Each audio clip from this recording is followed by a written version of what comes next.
हरे हरे हरे राम राम राम हरे हरे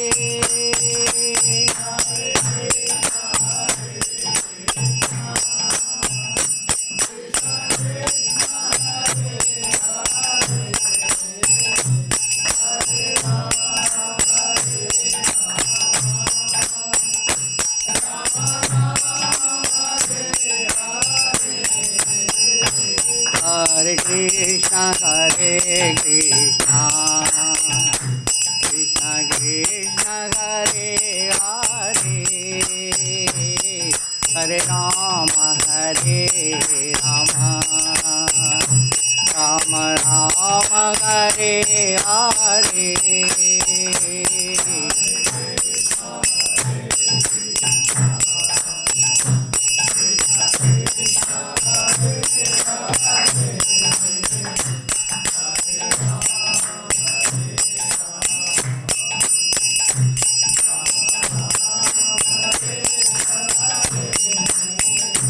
हरे कृष्णा कृष्णा कृष्णा हरे हरे हरे राम राम राम हरे हरे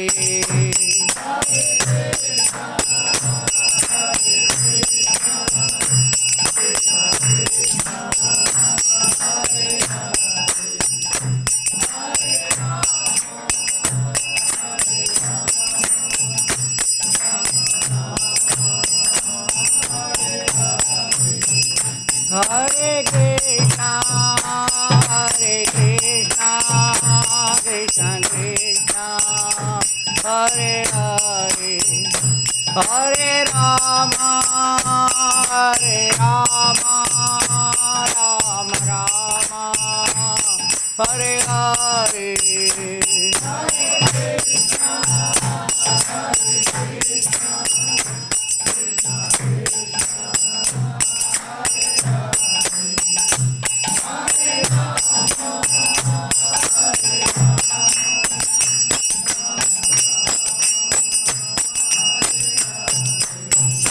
जय राधा श्याम सुंदर राधा श्याम राधे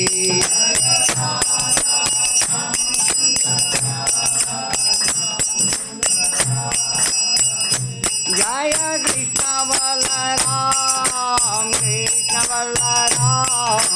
कृष्ण बलराम जय वृंदावन धाम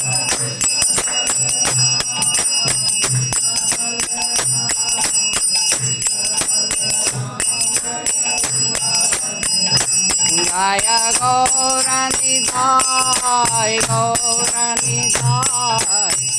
गौरानिधाय जय गौरानिधाय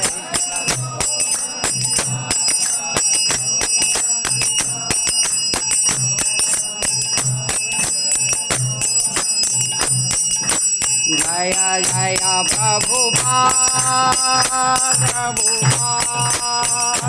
प्रभुपाद जय जय Prabhupada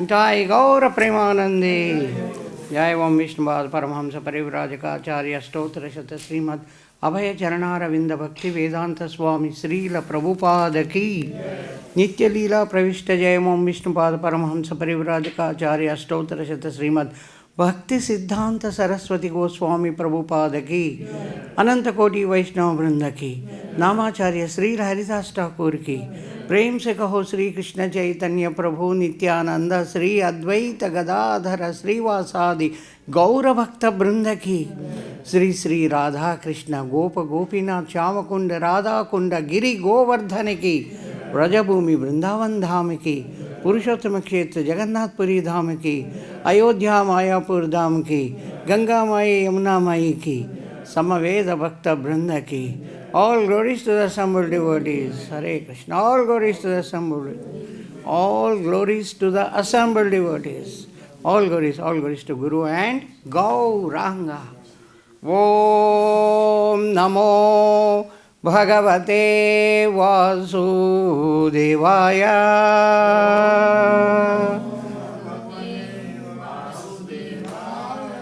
Om Namo Bhagavate Vasudevaya.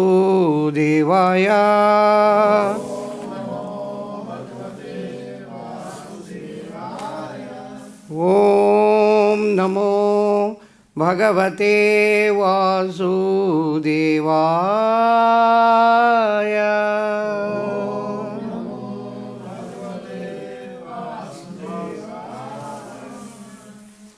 आप सबको श्रीमद् भगवद गीता का इस सायंकालीन सत्र में स्वागत है।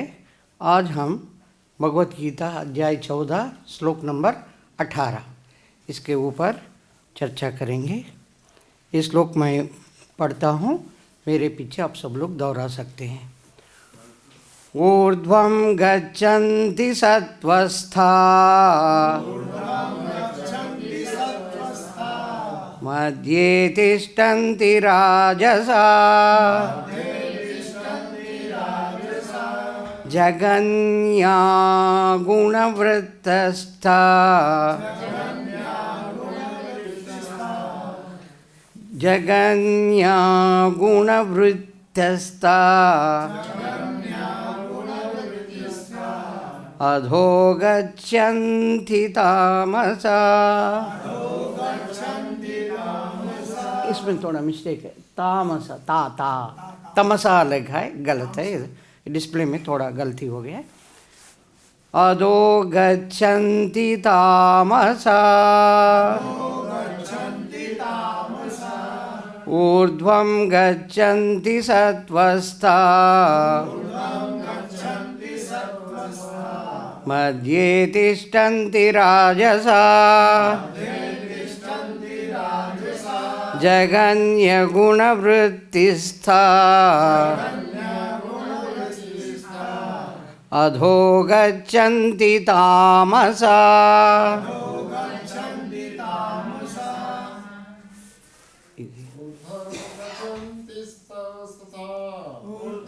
गच्छन्ति सत्त्वस्था मध्ये तिष्ठन्ति राजसा जगन्या गुणवृत्तिस्था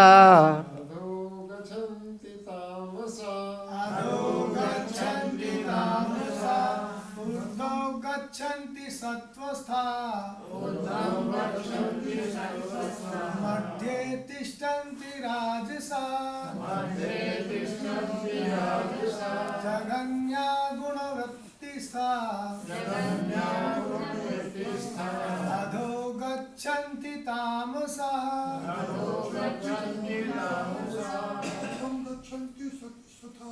ऊर्ध्वं गच्छन्ति सत्त्वस्था मध्ये तिष्ठन्ति राजसा जगन्या गुणवृत्तिस्था अधो गच्छन्ति तामसा।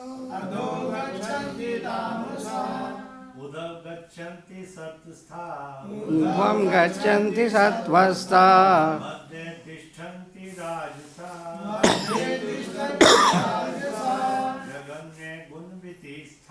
जगन्या गुणवृत्तिस्था अधो गच्छन्ति तामसा। माता जी। ऊर्ध्वं गच्छन्ति सत्त्वस्था मध्ये तिष्ठन्ति राजसा जगन्या गुणवृत्तिस्था अधो गच्छन्ति तामसा।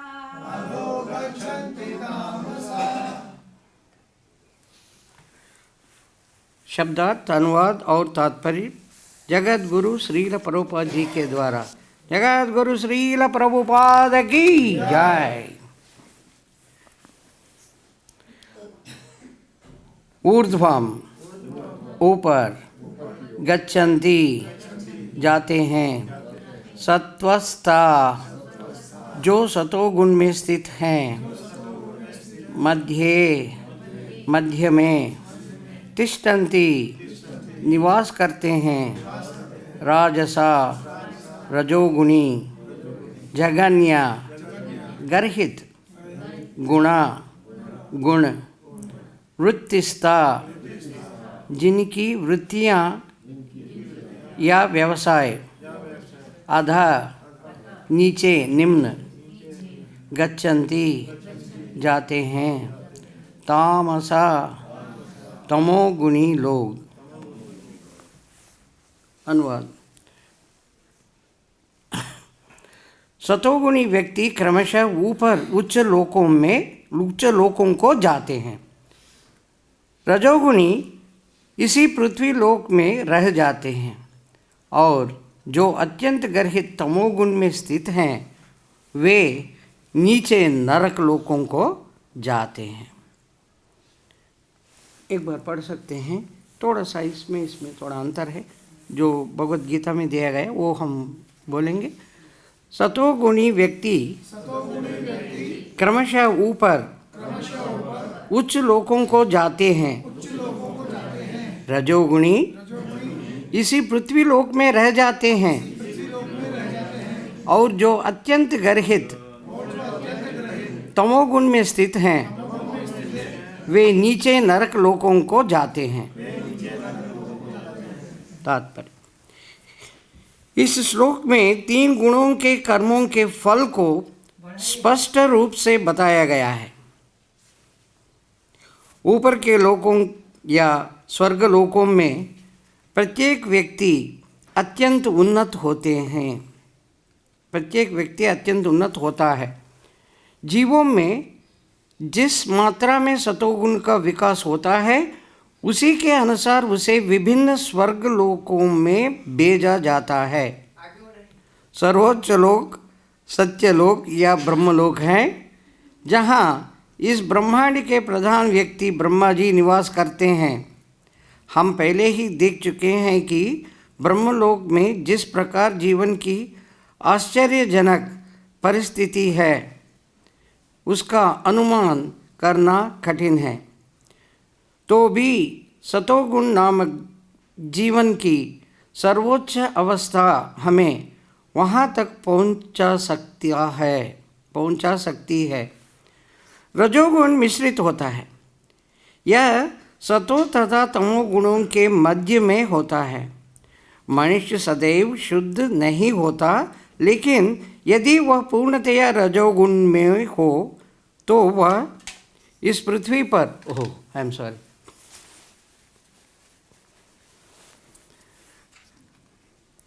वो इस पृथ्वी पर केवल राजा या धनी व्यक्ति के रूप में रहता है।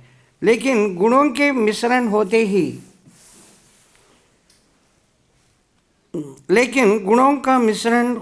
होते रहने से वह नीचे भी जा सकता है। इस पृथ्वी पर रजो या तमो गुणी लोग बलपूर्वक किसी मशीन के द्वारा उच्चतर लोकों में नहीं पहुंच सकते। रजोगुण में इसकी भी संभावना है कि अगले जीवन में कोई प्रमत्त हो जाए।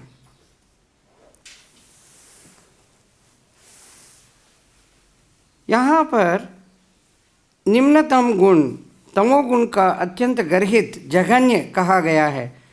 अज्ञानता तमोगुण विकसित करने का परिणाम अत्यंत भयावह होता है। यह प्रकृति का निम्नतम गुण है। मनुष्य योनि से नीचे पक्षियों, पशुओं, सरीसृपों, वृक्षों आदि की 80 लाख योनियाँ हैं और तमोगुण के विकास के अनुसार ही लोगों को ये अधम योनियाँ प्राप्त होती रहती है। यहाँ पर तामसा शब्द अत्यंत सार्थक है। यह उनका सूचक है जो उच्चतर गुणों तक ऊपर ना उठकर निरंतर तमोगुण में ही बने रहते हैं, उसका भविष्य अत्यंत अंधकारमय होता है। तमोगुणी तथा रजोगुणी लोगों के लिए सतोगुणी बनने का सुअवसर है और यह कृष्ण भावनामृत विधि से मिल सकता है। लेकिन जो सुअवसर का लाभ नहीं उठाते वह निरंतर गुणों में बना रहेगा। ओम अज्ञानतिमिरान्धस्य ज्ञानाञ्जनशलाकया चक्षुरुन्मीलितं येन तस्मै श्रीगुरुवे नमः। श्रीचैतन्यमनोभीष्टं स्थापितं येन भूतले स्वयं रूपः कदा मह्यं ददाति स्वपदान्तिकं। वन्देऽहं श्रीगुरोन् श्रीयुतपदकमलं श्रीगुरोन् वैष्णवांश्च। श्रीरूपं साग्रजातं सहगणरघुनाथान्वितं तं सजीवं साद्वैतं सावधूतं परिजनसहितं कृष्णचैतन्यदेवं श्रीराधाकृष्णपादान् सहगणललिता श्रीविशाखान्वितांश्च। हे कृष्ण करुणा सिन्धु दीनबन्धु जगत्पते गोपेश गोपिका कान्त राधाकान्त नमोऽस्तुते। तप्तकाञ्चन गौराङ्गी राधे वृन्दावनेश्वरी वृषभानुसुते देवी प्रणमामि हरिप्रिये। वाञ्छाकल्पतरुभ्यश्च कृपा सिन्धुभ्य एव च पतितानां पावनेभ्यो वैष्णवेभ्यो नमो नमः। जय श्रीकृष्ण चैतन्य प्रभु नित्यानंद श्री अद्वैत गदाधर श्रीवासादि गौरभक्तवृंद। हरे कृष्णा कृष्णा कृष्णा हरे हरे हरे राम राम राम हरे हरे। तो आज का ये श्लोक हमें बताता है हम ये तीनों गुणों में रहने से क्या फल मिलता है। अगर सतोगुण में हम स्थित हैं तो स्लोली ऊपर जा सकते हैं। जैसे बताते हैं 4 मनुष्यों का गोल है, 4 मनुष्यों का लक्ष्य है, धर्मार्थ काम मोक्ष। मगर ये पहले अर्थ समुपार्जन करो, फिर काम अपना परिवार, अपना घर, अपना बच्चे, अपना फिर उसके बाद अरे हाँ हमारा धर्म का हमारा काम क्या है, हम इस ज़िंदगी में क्यों आए हैं, इसका चलो ठीक है मोक्ष के लिए फिर प्रणाली बनाओ। जब मोक्ष के लिए प्रणाली बना रहे तब तो 60-70 हो ही गया, अब कितना दिन बचा है, क्या कर सकते हैं। ये सक्सेसफुल होना बहुत टाइम लगता है, स्लोली ऐसे जाना। तो ये दूसरा चीज़ है, जैसे ऊपर गए हैं ऊपर ही चले जाता है, ये काम में ही फंस जाता है, या धर्म तक भी पहुंचने में, धर्म के बारे में सोचने में ही समय लग जाता है। भगवान के विषय में मैं कौन हूँ, मैं कहाँ जाना है, मेरा लक्ष्य, जीवन का लक्ष्य क्या है, ये जीवन क्यों मिला है, ये बहुत दुर्लभ है। अगर भक्तों के संग नहीं रहा तो, जो कृष्ण भावना में भक्तों के संग नहीं रहा, हम धर्मार्थ मोक्ष कामों को प्राप्त करेंगे slowly, 1 by 1 step by step, ये होने वाला नहीं है। ये फंस ही जाता है, अर्थ में ही फंस जाता है, ऊपर जाएगा भी नहीं। पैसे कमाना है, उसी में ठीक है, आ गया, बच्चे पैदा हो गए और अच्छा परिवार हो गया, बस है, जितना पैसे चाहिए बच्चों के लिए भी चलो आपने कमा के रखा है। नहीं, बच्चों के बच्चे और ये कोई एंड नहीं है। तो ये जो गोल है ये ठीक नहीं। वैसा ही सतोगुण में जब स्थित है तो सतोगुण का व्यक्ति स्लोली क्रमशः वो ऊपर जाके भगवत धाम जा सकता है। अगर तमोगुण और रजोगुण में जो धर्मार्थ मोक्ष काम का लक्ष्य रख के आगे बढ़ना चाहते हैं, वो तो इधर उनका सतोगुण का बहुत कम होता है, रजोगुण और तमोगुण में वो दोनों का मिश्रण होके वो आगे बढ़ते रहते हैं। चलो जब एज आ जाएगा तब देखेंगे, अभी क्या जल्दी है, हमारे पास बहुत समय बचा है, समय कब चले जाएगा किसी को भी नहीं पता। जातस्य ही ध्रुवो मृत्यु, सबको पता है, सब लोग देख रहे हैं, फिर भी समझ नहीं पाते। यही है माया। माया इतना मोह को उत्पन्न करता है कि हाँ वो लोग जा रहे हैं, मैं जा रहा हूँ क्या? अरे तुम्हारा भी 70 हो गया भाई, मेरा फ्रेंड से मैं बात करता हूँ, मेरा 65 है। अरे तुम्हारा एज कितना? मेरा 70 है। साढ़े 70 हो गया, तुम सोच रहे कितने साल जिएगा? हाँ क्या बात कर रहे हो? अरे मेरा दादाजी 90 तक थे, मेरा वो 80 ये वो। आप वो why do you think of death? आप ये मृत्यु के बारे में क्यों सोचते हो? मृत्यु के बारे में सोचो तो आपको दुख ही दुख है। पहला चीज़ है मृत्यु के बारे में सोचना नहीं, तब आपको सुख मिलेगा। अब मृत्यु के बारे में सोचेंगे इतना डिप्रेस हो जाएंगे। अरे जो सत्य है, आंखें खोलो, मृत्यु तुम्हारे लिए वेट कर रहा है, मेरे लिए भी वेट कर रहा है। ऐसा नहीं कि मैं तुम्हें कुछ धमका दे रहा हूँ, मेरे लिए भी वेट कर रहा है। हाँ हम रेडी है, जब भी चाहिए। हाँ बस मृत्यु आ रहे, चलो हम भगवान का एटलीस्ट स्मरण करने का मौका तो मिला है, जो वो एक तरीक़ा से ब्लेसिंग है। अगर कोई कहते हैं ठीक है भाई तुम्हारा 1 हफ्ते 10 दिन में तुम जा रहे हो, अरे 10 दिन तो हो गए, बस 10 ही दिन है ना, 10 ही दिन कुछ भी करो, ये 10 दिन कैसा भी करके मन को भगवान के ऊपर लगा लो, गया हम भगवत धाम चले जाएंगे।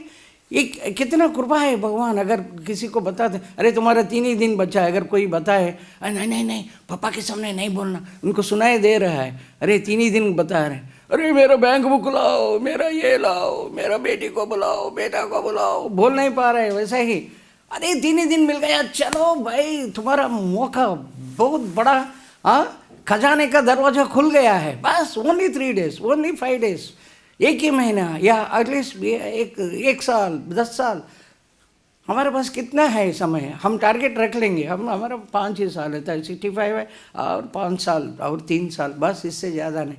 तो ये 3 साल कैसा भी करके श्रद्धा करें। करोड़ करोड़ जन्मों का जो हम प्रयास कर रहे हैं, ये बहुत शॉर्ट टाइम है, 2 साल 3 साल हम ऐसा ही रखेंगे। 2 साल हमारा बस इतना ही लग रहे हैं हमारा, किसी को बोलें किसी को ना बोलें, और 2 साल में जो भी करना है आप अगर ये 2 साल में पूरा काम कर लिया, पूरा भगवान की भक्ति कर लिया, कृष्ण भावनामृत में रहें, तो ज़रूर हम भगवत धाम जा सकते हैं डायरेक्टली। अब एक स्टेप का नहीं, स्लोली स्लोली, फिर ब्रह्मलोक गए, फिर स्वर्गलोक गए, उधर से उधर गए, तो हम किसी टाइम में उधर से ऊपर से गिर सकते हैं, क्योंकि इतना प्रलोभन है हर एक जगह पर, और टाइम कंज्यूमिंग। जितना टाइम ज़्यादा होता है, ये मन अभी तो भगवान के ऊपर लग गया, कुछ समय के बाद गारंटी नहीं है। ये मन इतना हमारा चंचल है कलयुग में कि हम किसी चीज़ का गारंटी नहीं दे सकते जो भी मन से रिलेटेड है। तो इसलिए अगर मौका मिल जाता है, हम तुरंत भगवान के ऊपर पूरा का पूरा मन लगा के हम भगवान की सेवा में लग जाना चाहिए। नहीं तो क्या होता है, ये रजी का एक वृत्तांत है श्रीमद् भागवतम में। ये इंद्र क्या करता है, इंद्र हर बार युद्ध कर रहा है, हर बार इसके ऊपर ये असुरों का अटैक, असुरों इसके ऊपर घेर लेते हैं, युद्ध होते रहता है, युद्ध हो रहा है। ये इतना थक जाता है, अरे मैं कितना युद्ध करने के बाद भी ये लोग तो मेरे से नहीं हार रहे हैं, ये नहीं जा रहे हैं, स्वर्गलोक में अंदर घुस जाते हैं, रह जाते हैं, फिर प्रहार करते हैं।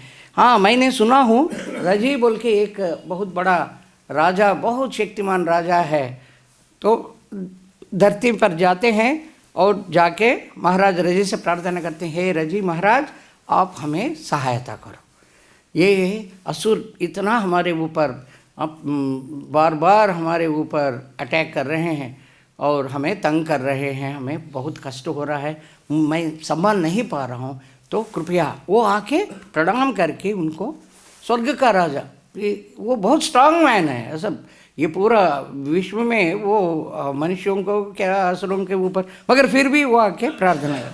तो राजी ने कहा ठीक है, जब आप इतना इंद्र, आपके पास इतना शक्तियां हैं, अगर आप कह रहे हो तो मैं ज़रूर आपको सहायता करूँगा। वो आ गया, आके पूरा असुरों को जिधर भी घुस के आ गया, एक एक को पकड़ के भगा के उसको निकाल दिया। कोई असुर ऐसे, ये इतना शक्तिमान है, उसको भगा दिया।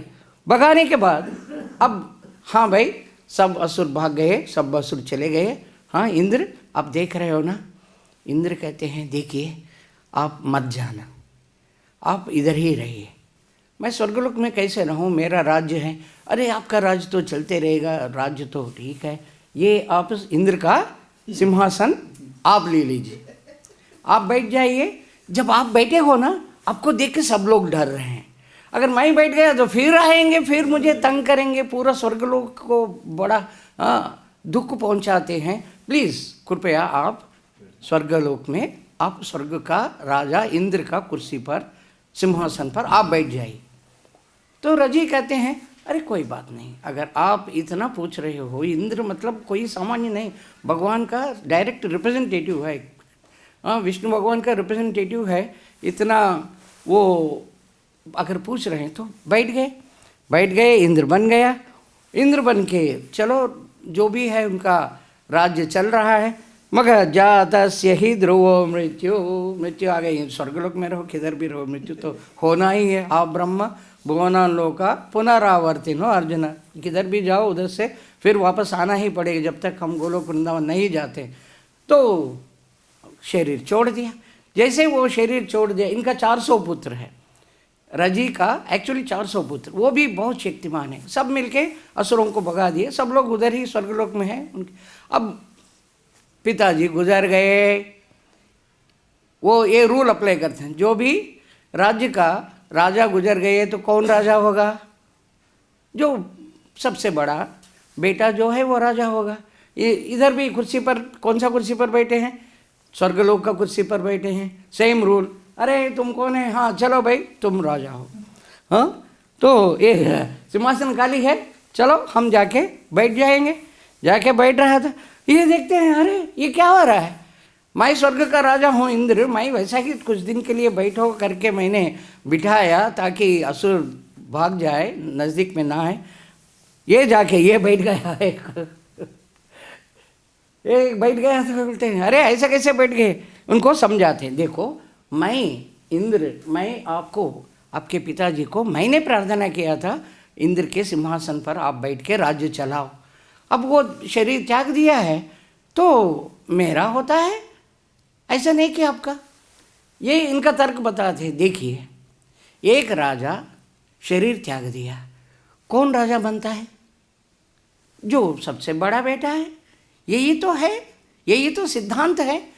आप ऐसा कैसे कहेंगे कि हम कुछ अन्याय कर रहे हैं, हमारा पिताजी का राज्य था, सिंहासन में आप बिठाए या वो बैठ गए हमें कुछ पता नहीं, सिंहासन में तो बैठे थे, राजा तो कहे थे, आप भी उनको राजा माने हैं, और राजा मर गए तो कौन होगा, राजा के बेटा होगा। हाँ मैं, हम ही हैं, नहीं हम ये गद्दे नहीं जोड़ेंगे, ये कुर्सी नहीं जोड़ेंगे, हम तो सिंहासन। आप ये तो इंद्र भी परेशान हो गए, हाँ अब जो कह रहे हैं ये तो सिद्धांत वाइज ठीक है, हाँ कुछ भी कहो। तो ये क्या करते हैं, फिर जाके अपने गुरु के पास जाते हैं, गुरु के पास जाके हे बृहस्पति आप हमें मार्गदर्शन करो। देखिए ये लोग ये कह रहे हैं, बृहस्पति कहते हैं वो अभी सीधा साधा है, नीति उनके पास है, जब वो नीति भ्रष्ट हो जाएंगे तब उसको तुम ख़त्म करो, मार डालो। तुम्हारा अगेंस्ट में आ गए हैं ना, जो भी आ गए उसको ख़त्म करने का शक्ति तुम्हारे पास ऑलरेडी है, तुम ख़त्म करो। मगर अब वो नीति पर है, वो उनका न्याय है, वो बता रहे हैं, तो समय करो, समय का वेट करो। वो कहते हैं नहीं आप कुछ भी करो, कुछ कीजिए आप। तो अब बृहस्पति सोचते हैं, ये देखिए थोड़ा सा ये आइडिया बृहस्पति के अंदर आ गया कि मैं ऐसा यज्ञ करता हूँ, इससे वो मोह में आ जाएंगे, नीति से भ्रष्ट हो जाएंगे।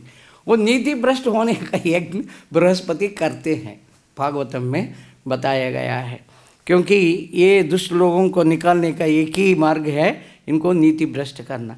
तो वो जो भी यज्ञ किया है, क्या यज्ञ किया है तो नहीं बताए, शॉर्ट में बता दिए, वही शॉर्ट हम आपको बता रहे हैं। पॉइंट ये है कि वो नीति भ्रष्ट हो जाते हैं, एक दूसरे को धोखा देते हैं, पत्नी स्त्री के विषय में, धन के विषय में और अपना नाम के विषय में एक दूसरे को धोखा दे के नीति भ्रष्ट हो जाते हैं। और फिर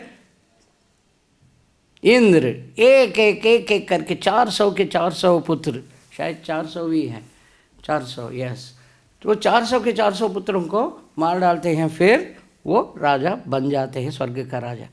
तो ये हम देख सकते हैं कि धन प्रतिष्ठा इत्यादि के पीछे पड़ते हैं और इतना इंद्र के स्वर्गलोक तक भी पहुंच गया तो वो ये मोह में आके फिर गिर जाते हैं। ये इसलिए हम ये इंद्रियों को वश में रखने के लिए कृष्ण भावनामृत में काम करना जरूरी है।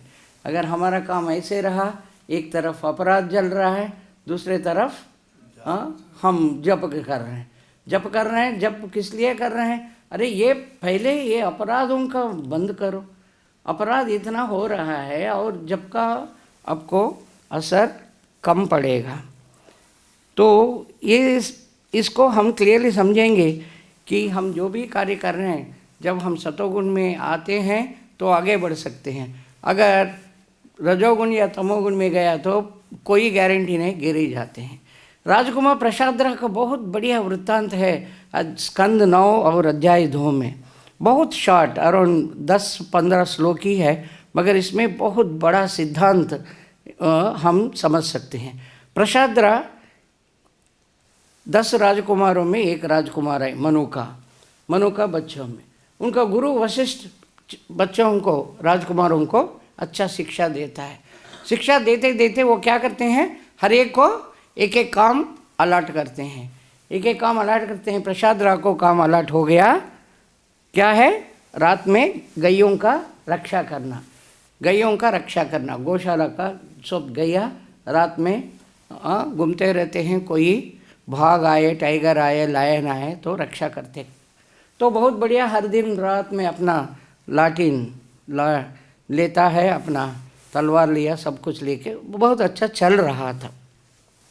एक दिन अचानक क्या होता है, इतना बारिश, अंधेरा, एक्चुअली अंधेरा, थोड़ा लाइट दिख रहा है क्योंकि हम कुछ तो देखना है ना। तो और गाय क्या कर रहा है, जोर जोर से चिल्ला रहा है। इसका मतलब है कुछ तो आके गाय को पकड़ लिया है।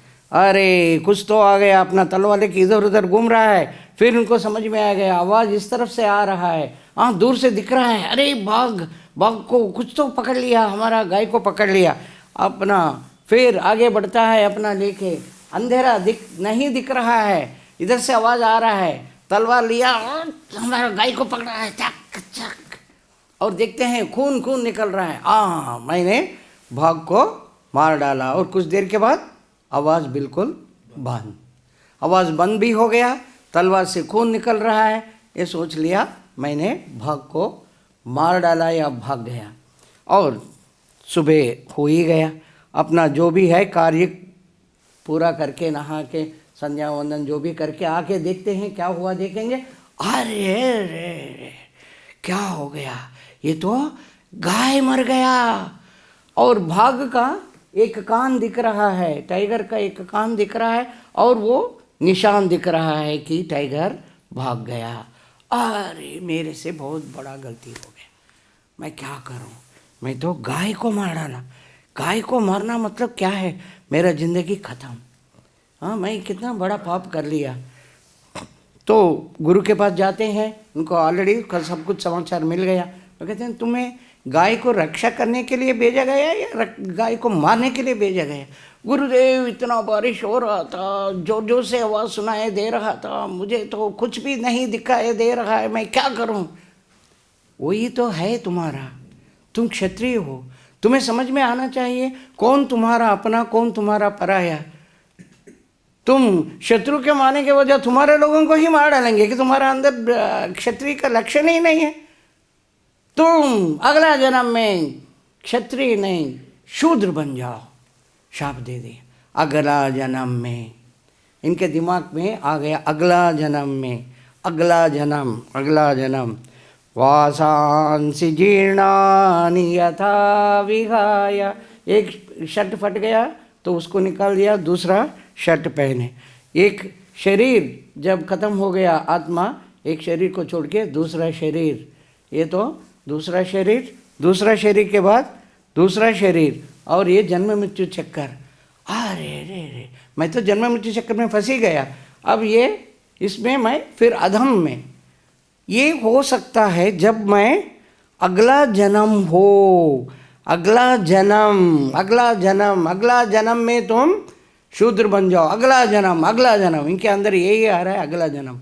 इसका मतलब है अगर अगला जन्म ही ना हो तो ये चक्कर से बाहर भी, ये शूद्र जन्म भी नहीं होगा, एक एकदम चक्कर से बाहर निकलना है। अरे मुझे तो रास्ता मिल गया, मैं ये जन्म मृत्यु चक्कर से ही बाहर आ जाऊंगा, और ये फिर अगला जन्म शूद्र हो और कुछ हो कोई प्रॉब्लम नहीं, मैं भगवत धाम में ही जन्म लेना है। तो बस निर्णय कर लिया, ये जीवन हम वासना से जीर्णानि, मतलब ये जीर्ण होते रहता है, जन्म मृत्यु चक्कर में हम फंसी गए हैं, मैं बाहर निकलना है। भगवान के ऊपर पूरा का पूरा मन लगाया, 20-25 साल का छोटा सा उमन, सब कुछ छोड़ दिया। राज मनु का बेटा, मतलब राजा ही है बहुत, इसमें संपदा, इतना अपीयरेंस, इतना सब कुछ जो चाहिए वो सब कुछ मिलता था इंद्रिय भोग के लिए, मगर सब इंद्रिय भोग त्याग दिया, भगवान के ऊपर मन लगाया, दिन रात भगवान को स्मरण करते करते अपना शरीर त्याग दिया और भगवत धाम चले गया। गुरु वशिष्ठ का जो शाप है उसके ऊपर असर कुछ भी नहीं पड़ा, क्योंकि वो सतोगुण में आ गए, भगवान की सेवा कर लिए, कृष्ण भावनामृत में आके बस जन्म मृत्यु चक्र से एकदम बाहर ही निकल के चले गए। तो ये देखिए, अगर भगवान के सेवा में आ जाता है, कृष्ण भावना में तुरंत आते हैं, तो वो फटाफट डायरेक्ट कृष्ण लोक, गोलोक, वृंदावन, वैकुंठ धाम जा सकते हैं। नहीं तो जो लोभ में आते हैं, नहुषा का और एक केस है और एक वृत्तांत है श्रीमद् भागवतम 9वीं स्कंद और 18 अध्याय में। ये जब इंद्र वृत्तासुर को मार दिया, इंद्र के पीछे बहुत बड़ा पाप पीछे पड़ा, क्योंकि वृत्तासुर ब्राह्मण था, ब्राह्मण का बेटा, तो ब्राह्मण का पुत्र होने से ब्राह्मण को मार दिया। ये ब्राह्मण का जो पाप है वो इंद्र के पीछे बढ़ने लगा। इंद्र देखते हैं मैं किधर जाऊं, ये जाके कमल के इसके अंदर, कमल के फूल के पेड़ के अंदर, उसके अंदर चले जाते हैं, उधर लक्ष्मी का वास होता है, उधर कोई पाप का नहीं, दूर रहता है। तो इनको बस उधर सेफ्टी, बहुत दिन बहुत साल रहने लगे। जब इंद्र नहीं था तो इधर राज्य कर रहा था नहुषा। ये नहुषा क्या करते हैं, चलो वो स्वर्ग का राजा बन जाते हैं। कोई तो राजा रहना है, कोई तो चलाना है, कौन ड्यूटी क्या करना है, सब ड्यूटी अलॉटमेंट राजा करते हैं, कोई तो करना है ना। तो ये आ गया, आते ही स्वर्ग का भोगों को देखा और बोलते हैं अरे अरे अरे, इधर तो हर चीज़ इतना सुंदर, और ये इंद्र का पत्नी सची जो है, अरे कितना सुंदर। तो वो इंद्र के पत्नी के पास जाके बताते हैं, देखो मैं अब राजा हूँ, अब मेरे साथ रहो तुम, मेरे साथ भोग करो। तो ये बड़े परेशान हो जाती है, अरे इंद्र तो कुछ दिन के लिए पता नहीं जाके चुप रहा है, और ये अब राजा बन गया है, और इंद्र का, स्वर्ग का राजा इंद्र के कुर्सी में बैठा है, इंद्र के सिंहासन में बैठा है, तो इनको कैसे मना करना है, इनसे कैसे बचना है। तो ये क्या करती है, अंगिरस मुनि, ये मुनियों के पास जाके बताती है कि हे मुनि लोग, सप्तऋषि लोग, आप मुझे बचाइए, ये नहुषा जो अभी अभी बना है स्वर्ग का राजा, ये ऐसे मेरे ऊपर दौर्जन्य कर रहा है। तो वो कहते हैं आप ऐसा कहो, उनसे कहो मैं आपके लिए इंतज़ार करूँगा, आप ये सप्त ऋषियों का पल्लकी से आप आओ, तब मैं स्वागत करूँगा और हम रहेंगे। तो इनको बता दिया, आप सप्त ऋषियों से उठा के आप पल्लकी में आओ, मैं देखना चाहता हूँ। तो अरे सप्त ऋषियों को, हाँ सप्त ऋषि लोग आइए, आज आपके लिए स्पेशल असाइनमेंट, स्पेशल काम है। बोलते हैं ठीक है बताइए, स्वर्ग का राजा है, जो राजा बोलते हैं वो तो मानना है। तो वो कहते हैं देखिए मैं पल्लकी में बैठ के उधर जाना है, सची के पास जाना है। अच्छा ठीक है, हम क्या करना है, आप पल्लकी को थोड़ा, हाँ आप लेना है, आप पल्लकी को उठाइए और वो पल्लकी में बैठ, एक दूसरे को देखते हमारा प्लान अच्छा चल रहा है। तो पल्लकी में बैठ गए, पल्लकी में बैठ के जा रहे हैं और ये दुर्वासा मुनि सबसे आगे, दुर्वासा मुनि, और कैसे जा रहे हैं, छोटा एक पैर आगे बढ़ा फिर बैठ गए सब लोग। उनका अपना जो भी है, हाँ वेदों का मंत्र बोल रहे हैं, एक पैर आगे स्लो चल रहे हैं। इनको इतना गुस्सा आ रहा है, अरे क्या है ये, जल्दी चलिए, जल्दी चलो, ये क्या चल रहा है, पैर से एकदम मारा, एकदम किसको मारा, दुर्वासा मुनि को लग गया। दुर्वासा मुनि कहते हैं तुम क्या समझ रहे हो, हम हैं ऋषि लोग और हमारे ऊपर तुम ऐसे दौर्जन्य करते हो, तुम अजगर बन जाओ, एकदम अजगर बन जाओ। वो गया, प्राण त्याग दिया, अजगर बनी गया, भूलोक में फट बोल के गिरी गया, गाय खत्म। उनको इतना हाईएस्ट लेवल है, इतना उन्नत पदवी स्वर्गलोक में मिल गया है, स्वर्गलोक का राजा इंद्र का सिंहासन में बैठे हैं, इंद्र का सिंहासन में बैठा तो जाके भगवान का सेवा डायरेक्टली मिल जाएगा, भगवत का दर्शन मिल जाएगा, सब कुछ आसानी से करेगा। वो नहीं, सतोगुण में नहीं आया, वो रजोगुण में आके ये करूँगा मैं, इनको भोगूंगा, ये भोग विलास में उनका मन लग गया, एकदम गिर गया। तो इससे कोई फ़ायदा नहीं। यही है, हम भागवतम में हर बार यही हमें शिक्षा देता है, अगर हम सतोगुण से आगे नहीं बढ़ेंगे तो ये होता है।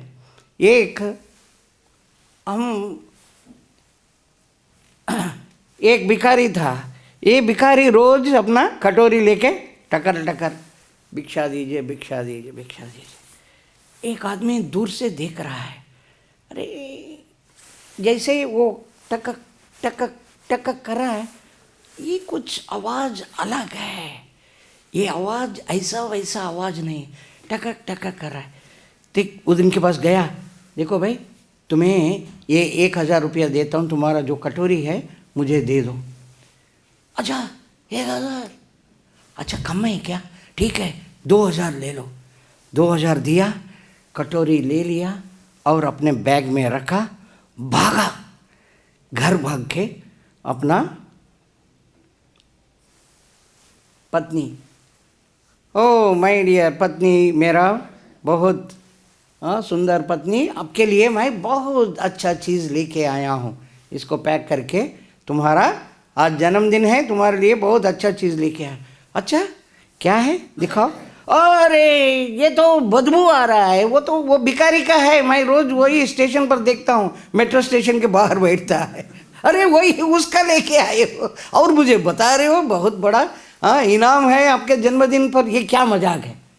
नहीं नहीं नहीं, ये वैसा वैसा कटोरी नहीं है, इसको और से देखो, मैं हूँ गोल्ड स्मिथ, आपको पता है, मैं पहचान लिया, ये वैसा नहीं है, ये सोने का है, सोने का है। अच्छा देखो, इसको मेल्ट किया, पिघाल के सोना बना दिया, 1 kg सोना, 1 kg जो भी है मिल गया, बहुत बड़ा सोना। इतना सोना, अरे 1 kg मतलब कितना हो गया, 40 लाख है, 60 लाख, आज के दिन में 60 लाख है, 60 लाख का, अरे बाप रे, उसको तो पता भी नहीं, मैं कुछ पैसे दिया, नहीं ये गलत है, हम उसके पास जाएंगे, ठीक है रात हो गया, कल चलते हैं। तो अगला दिन गए, नहीं इसमें एटलीस्ट कुछ तो पैसे देंगे, 60 लाख है तो 30 लाख तो देंगे, उसको देंगे और उसका जीवन मालामाल हो जाएगा। वो तो रोज उसको पता नहीं लगा उसका कितना वैल्यू है, इसका मूल्य उसको पता नहीं लगा। उधर गए, जाके देखते हैं वो पी के जो भी पैसे मिला था उससे इतना खुश हो गया, वो पी के मर ही गया। उधर जाके देखते हैं, अरे ये बेचारा, इसको पता नहीं था कितना मूल्यवान है। जब मूल्य हमें पता लग गया, उसको बोलने के लिए गए तो बस तुम्हारा इतना मूल्य आ गया है, इतना पैसे तुम्हें मिल रहा है, तुम्हारा कटोरी 30 लाख है, मरे गए। जब उसको पता लग गया उसका मूल्य क्या है, मरे गया। एक्चुअली हमारा शरीर, मनुष्य शरीर सच्ची में बहुत बहुत मूल्यवान है। जब हमें पता लगता है कि इतना मूल्यवान है, अगर हम उसको ठीक तरीक़ा से यूज़ नहीं करेंगे तो क्या फ़ायदा है। हमारा अज्ञान और ये भिखारी का अज्ञान दोनों इक्वली हो गया है। तो इसलिए हम अपना टालना, पोस्टपोन करना, आज 16 माला करो, ठीक है 16 माला मन से करो, 16 माला ठीक से नहीं हुआ और एक 16 माला ठीक से मन से करो, नहीं ये बाद में, अच्छा भागवतम अच्छा सा पढ़ो, नहीं अरे कोई बात नहीं, थोड़ी देर सो जाएंगे और थोड़ी देर सो जाएंगे, निद्रा नहीं तो थोड़ी देर उनसे बात करेंगे क्या हुआ, वो टीवी प्रोग्राम अच्छा चल रहा है कि नहीं, हाँ उनका धंधा चल रहा है कि नहीं, उसको मैं सजेशन देता हूँ। दूसरे कार्यों में ये जो भी है पोस्टपोन करना, लेटर बाद में करना हमारा ब्लड में, हमारा रक्त में ऐसा आ जाता है जो तमोगुण की ओर ही खींच के ले जाता है। एक ब्राह्मण वैसा ही कर रहा था, उसका फल क्या हो गया। प्रभुपाद ये स्टोरी, ये जो कहानी है बार बार बताते हैं, हम कैसे टालते हैं। एक बार नारद मुनि विष्णु भगवान के पास आके बताते हैं, हे भगवान ये लोग कलयुग में इतना कष्ट भोग रहे हैं, इतना कष्ट भोग रहे हैं, आप कुछ करो, मैं कुछ लोगों को लेके आना चाहता हूँ। देखो नारद मुनि, वो लोग सोचते हैं बहुत वो एंजॉय कर रहे हैं, बड़ा वो भोग रहे हैं, खुशी में हैं। अगर तुम किसी को भी अपना मर्जी से वैकुंठ धाम लेके आना है, अपना मर्जी से आना है, ऐसा नहीं कि तुम हाथ पाँव बांध के लेके आओगे, नहीं, अपना मर्जी से लेके आना है। कितने लोगों को लेके आना है उतने लोगों को लेके आओ, मेरा कोई नहीं। वो कोई साधना करने का ज़रूरत नहीं, कोई पूजा पाठ करने का ज़रूरत नहीं, कितना भी पाप किया हो, अगर वो अपना मर्जी से वैकुंठ धाम आना है, तुम लेके आ जाओ, उनका 100% और सब कुछ माफ़ हो जाएगा, उनको वैकुंठ धाम में प्रवेश है। नारद मुनि बोलते, अरे इतना आसान काम है, सब लोग आ जाएंगे। देखो अपना मर्जी से आना है, ये याद रखो, लेके आओ। तो गया नारद मुनि, देखते हैं अरे बहुत बढ़िया ब्राह्मण मिल गया। ब्राह्मण बोलते, ओ नारद मुनि प्रणाम, आपका दर्शन से हमारा तो बस खुल गया। अरे आपका दर्शन से मैं आपको वैकुंठ धाम लेने के लिए आया हूँ, बस आप कोई साधना करने का जरूरत नहीं, मेरे साथ आ जाओ, आपका वैकुंठ धाम बस हो गया, आपको वैकुंठ धाम मिल जाएगा। अच्छा मेरा भाग्य है, अरे इससे ज़्यादा भाग्य क्या है। ब्राह्मण कह रहा है इससे ज़्यादा भाग्य क्या है, मैं तो आ जाऊँगा। 1 मिनट थोड़ा सा आप अंदर आइए, मेरा बच्चे हैं, हाँ 2 छोटे छोटे बच्चे, मेरा पत्नी, इनको देखिए नारद मुनि देख रहे हो, देखो हाँ अभी ये पढ़ रहा है, हाँ इनका जन्म संस्कार भी नहीं हुआ है, देखो छोटा बेटी है, अगर मैं छोड़ के जाऊँ तो इनको देखभाल करने वाला कौन होगा। इनका थोड़ा सा इसका जन्म संस्कार कर देता हूँ और इसका शादी भी कर देता हूँ, बस मैं तो चला आपके साथ। नारद मुनि देखते हैं, अच्छा ठीक है, करोड़ करोड़ करोड़ करोड़ करोड़ करोड़ करोड़ करोड़ करोड़ जन्मों से घूम रहा है, कुछ साल कोई अंतर नहीं पड़ेगा। तो कुछ साल हो गया, फिर आ गया। नारद मुनि आते हैं, अच्छा तुम्हारा घर में सब कुछ मंगल है ना। हाँ बहुत बढ़िया, हाँ मेरा बेटा का जन्म संस्कार हो गया, सब कुछ हो गया, चलो फिर क्या बात है, चलो चलते हैं। देखिए मेरा पत्नी और मेरा मम्मी का ना, माँ का थोड़ा गड़बड़ हो रहा है। मेरा माँ बूढ़ी हो गई, आप समझ रहे ना, मेरे माँ होने के बाद मैं आ जाता हूँ, फिर मेरे पत्नी से लड़ने वाला कोई नहीं रहेगा, मैं चले जाता हूँ, मैं आपके साथ आऊँगा वैकुंठ धाम में। अरे आपका माँ और आपका बीबी के अंदर जो भी हो रहा है, तुम क्या बीच में पड़ते हो, और तुम रहने से क्या लाभ हो रहा है। तुम्हें वैकुंठ धाम मिल रहा है जिधर ना जन्म है, मृत्यु है, ना बंधन है, ना दुख है, समझ। हाँ मुझे पता है, हमारा जीवन का लक्ष्य है भगवत धाम जाना है, जन्म मृत्यु चक्कर से बाहर आना है। अरे सब कुछ बोल रहा है। अरे मेरा पत्नी और मेरा मम्मा का थोड़ा सा, अरे आने के लिए अपना मर्जी से नहीं आ रहे, भगवान ने कहा मर्जी से लेके आना। अब बोलते हैं चलो ठीक है। कुछ दिन के बाद गया, हाँ अब तो देखो ब्राह्मण, मैंने आपको बता दिया सब कुछ। देखो देखो, आप आ जाओ, अंदर आ जाओ, अंदर आ जाओ। मेरा पोता को देखो, मेरा बेटा का तो शादी हो गई, अब देखो पोता कितना बढ़िया पोता। आपका माँ किधर है? माँ तो इधर गई, माँ तो गई। अब देखो पोता, मेरा पत्नी वो पोता से इतना प्यार करती है, छोटा सा, देखो 1 साल भी नहीं हुआ, आप अच्छा समय पर आए तो क्या है, देखो ये पोता थोड़ा सा बड़ा होने दो। अरे चले गया।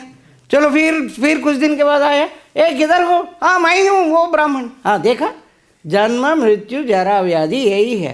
क्या व्याधि आ गया? वो बोलते हैं ऐसा हो गया, ऐसा हो गया, ऐसा हो गया, इतना मोटा था इतना पतला हो गया। हाँ समझ लिया ना, जन्म मृत्यु। हाँ नारद मुनि, जन्म मृत्यु जरा व्याधि से बाहर आना ही हमारा लक्ष्य है। मेरा पत्नी जो है ना, मेरे बिना वो चल नहीं सकती, अब मैं उनके साथ तो हूँ। हाँ अगर मैं चले गए तो उनको चलाने वाला कौन है? जन्म मृत्यु जरा व्याधि को भूल गए। जन्म मृत्यु जरा व्याधि तो कभी भी बाहर आ सकते हैं। अब मेरा पत्नी को सहायता कौन करने? अरे बंधन में आ गया। फिर भी कुछ दिन के बाद फिर आया। नारद मुनि पूछते हैं वो तो नहीं दिख रहा है, उसका तो सिग्नल बता रहा है इधर ही है। अरे किधर है? दिख रहे नहीं। अरे इधर एक ब्राह्मण था, मोटा था, फिर पतला हो गया, फिर किधर गया? अरे वो गुजर के कुछ साल हो गया। अच्छा वो तो इधर दिख रहा है, उसका आत्मा तो इधर ही है। ए ब्राह्मण किधर हो? आया कुत्ता भोंक भोंक के आ रहा है। अच्छा ए नारद मुनि मैं हूँ। अच्छा समझ लिया ना? हाँ ये शरीर गया तो क्या शरीर मिला? कुत्ता का शरीर मिला। मैं ये घर का देखभाल कर रहा हूँ। उधर देखो खिड़कियाँ कैसे खोल के गए। मेरा बेटा और मेरा बहू, उनको अकल नहीं है, कोई भी इसके अंदर घुस के जा सकता है चोर। खिड़की पूरा खोल के गए, मैं रक्षा कर रहा हूँ। बहुत सोना है अंदर, मैंने अर्जन किया था, मेरा सोना अंदर है, ये बच्चों को पता नहीं, इसको देखभाल कौन करेगा? नारद मुनि कहते आ जाओ, अभी तो टाइम है, आ जाओ। इसका देखभाल कौन करेगा पहले ये बताओ नारद मुनि। अरे नारद मुनि बोलते कि नहीं समझ पा रहा है, उल्टा मुझे ही डांट रहा है, कौन देखभाल करेगा? चलो ठीक है, कुछ दिन के बाद मैं आता हूँ। कुछ दिन के बाद आया, देख रहे हैं वो तो कुत्ता नहीं दिख रहा है। हे ब्राह्मण जो कुत्ता बनाता, ओ किधर हो? वो आया कॉकरोच। अरे मैं हूँ नारद मुनि। देखते हैं, चलो समझ लिया ना? नहीं आपको समझ में नहीं आ रहे हैं। वो गट्टर में मेरा बहू जो है ना, काजू पिस्ता डालती है गट्टर में, डस्टबिन में, उधर इतना स्वादिष्ट है नारद मुनि, अगर मैं नहीं खाता हूँ ना दूसरा कॉकरोच खा लेंगे। अब बार बार आते हो, बोलते हो आ जाओ आ जाओ आ जाओ, तुम एक बार कॉकरोच बन के खा के देखो कितना स्वादिष्ट है। अरे तुम्हें वैकुंठ धाम का समझ में नहीं आ रहा है और मुझे कॉकरोच बनने के लिए कह रहे हो? अगर मैं नहीं खाता हूं तो कौन खाएगा? इतना स्वादिष्ट है। तो गया, चलो ठीक है, आखिरी बार मैं आता हूँ। आखिरी बार आए, देखा शाम बन गया, समझ लिया शाम, अभी तो आ जाओ, देखो बहुत हो गया तुम्हारा, देखो फसल रेडी है काटने के लिए, कोई देखभाल करने वाला नहीं है, बड़े बड़े चूहा घूम रहे हैं, मैं शाम बन के चूहों को भगा रहा हूँ, मैं रहा तो चूहा भाग जा रहा है, फसल को मैं अच्छा तरीक़ा से देखभाल कर रहा हूँ। नारद मुनि तुमको समझ में नहीं आता, ये लोगों को कुछ भी बुद्धि नहीं है, मैं देखभाल कर रहा हूँ। नारद मुनि बोलते हैं देखो मैं आखिरी बार पूछ रहा हूँ, आना है तो आओ, नहीं तो तुम इसी जन्म मृत्यु चक्कर में पड़े रहे। जन्म मृत्यु चक्कर तो छूट जाएगा, अब ये इतना फसल इधर तक आया, इसको कौन रक्षा करेगा बताओ? अरे ये तो गया। नारद मुनि चिल्लाते हैं शाम शाम शाम, लोग आए उसका मार डाले। देखिए प्रभुपाद हमें ये पिंजरे, जन्म मृत्यु चक्कर का पिंजरे से बाहर निकालने का पूरा प्रयास करके हमें पूरा ज्ञान ये ग्रंथों में, प्रभुपाद जी के ग्रंथों में दिए हैं। अगर हम इसको ठीक से समझते हैं, हम जन्म मृत्यु चक्कर से बाहर आ सकते हैं, नहीं तो बस ऐसा ही टालते रहेंगे, फिर हम कभी बाहर नहीं आ सकते हैं। इस विषय को हम गंभीर रूप से लेना है और जन्म मृत्यु चक्कर से बाहर आके भगवत धाम पहुँचने का एक ही रास्ता कृष्ण भावना में हम स्थिर हो जाना चाहिए। तो आज के श्लोक से हम यही कहेंगे कि भगवत धाम जाना हमारा पहले लक्ष्य होना चाहिए वो कृष्ण भावना मृत से ही, कृष्ण भावना में आने से ही हो सकता है, और कोई काम से नहीं होगा। हरे कृष्णा। जगत गुरु श्रील प्रभुपाद की, श्रीमद् भगवद गीता की जय। जय जय श्री राधे। माता जी आगे हैं, माता जी